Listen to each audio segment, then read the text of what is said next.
What's up, everybody? We are back. Now, as I said in the last video, my plan was to run battle support, which I did in Python Castle. So this ended up getting me from level 118 to 123. I think I ran it overnight. Can't remember. This was a little bit ago now. Definitely not the most efficient way to do this, but, you know, it got me a few levels and some items and stuff as well that will be useful for my journey.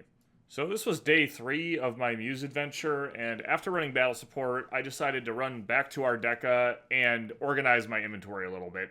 The first thing I did is I just deposited a bunch of the random accessories I got and some of the random gems I got. The main reason for that is these junk gems are going to be very important later for socketing my gear. I then decided to go and purchase my Materas Blurry tier. I tried to do this earlier, but I didn't have enough fortress vouchers for it, but after running battle support overnight, I had enough fortress vouchers in order to buy it, and this is a very important accessory, so I picked that up. Now, I wanted to upgrade my tier, so the next thing I needed to do was exchange my Ghost Fragments and Anger Fragments and Sandy Fragments, whatever I had, to the complete form so that I could either use them for upgrades or use them for Seed of Dreams. After a bit more deliberation, I did decide I was going to use my ghosts to upgrade my tiers. So the first thing I did is I updated my normal tiers to the second accessory, and then after getting the second accessory, I then upgraded to the third accessory as well. Now, the main reason I wanted this is it gives increased critical damage. So I didn't have enough for the final stage, but even the second highest stage for the whatever that stage is, it still gives 12% critical damage, so it was definitely worth doing. I did, however, realize that I can't use the accessory until level 150, but still definitely worth doing, and it's going to be very good when I use it. Next, I opened up my level 120 level up package, and it gave me some weapon and armor exchange tickets. However, I found out pretty quickly that I can't use any of them until I'm at about level 150, so that is just silly. I don't know why they would put that in the 120 pack if you can't use it till 150, but it is what it is. After all my Ardeka stuff, I decided to go back to Dorak and run some more Secret Arena because I was still trying to get those raindrops, and my drops were as follows. First guy died here, and I got another earring. And for my second drop, I got a soulstone and a cardia. So, still no ring, but, you know, gonna keep trying until I get it eventually. Next up, I headed back to Python Castle, where I continued doing all the main quests. I just ran through, I did all the main quests here. There isn't really too much exciting to highlight. Although I will say that it did take me like 10 years to get the Hallway Master's Heart from the King Horus. I've never had it take that long before, but I'm sure other players or you guys have also experienced this before. But yeah, it took me a solid 15 minutes to get it to drop, which was definitely a new record for me.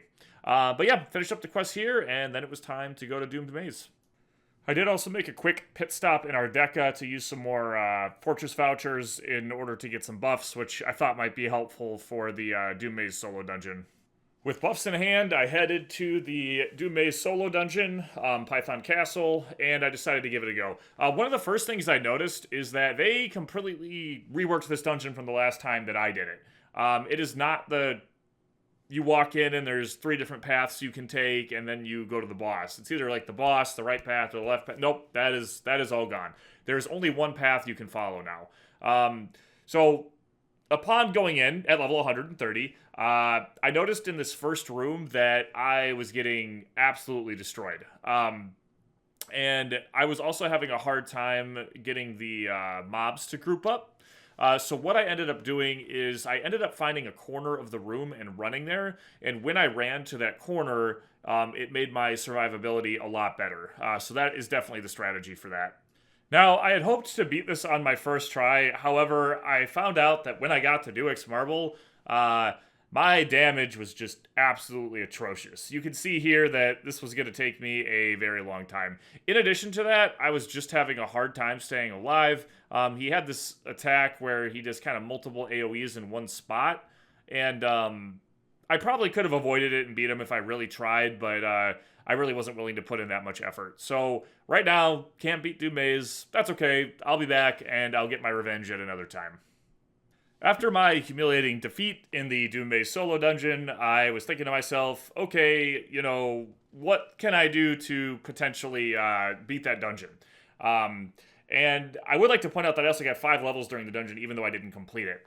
But I thought to myself, and I'm like, you know what? I'm over level 130. I can go get my trans 1, right? That's a good way to get a little bit stronger and give me a better chance of beating the dungeon the next time. So I headed to Space of Pilgrimage, and I started working on completing my trans 1 quest. So yeah.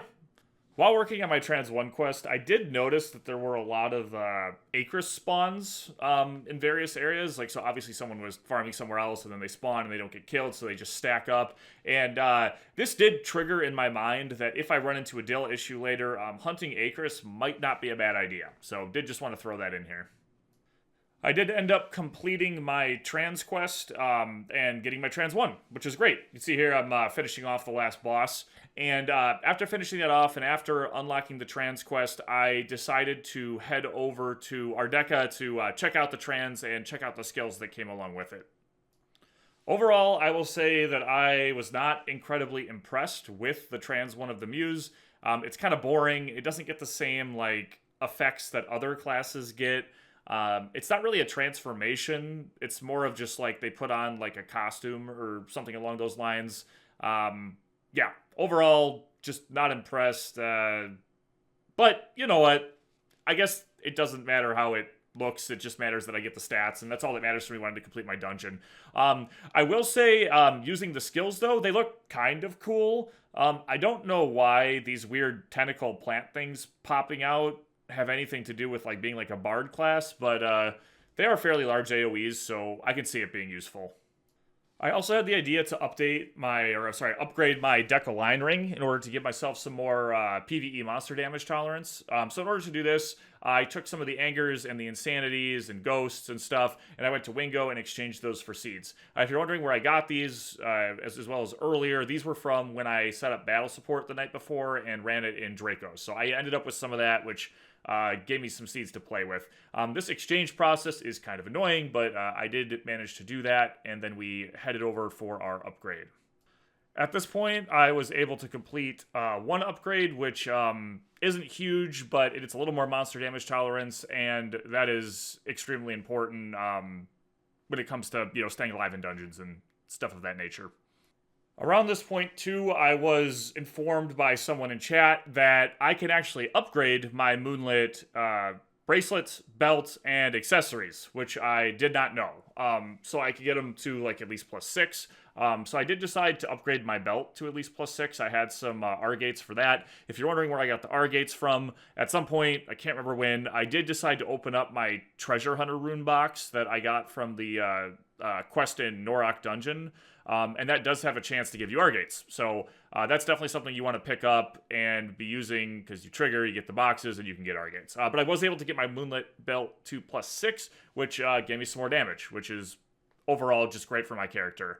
So yeah, I ended up ending the third day here at level 137. I upgraded my belt, and I did plan to set up battle support somewhere again. I believe I end up setting it in Space of Pilgrimage, just because that was an area that I could comfortably survive. So yeah, that is the end of day 3 for my Muse. I hope you guys are continuing to enjoy the series.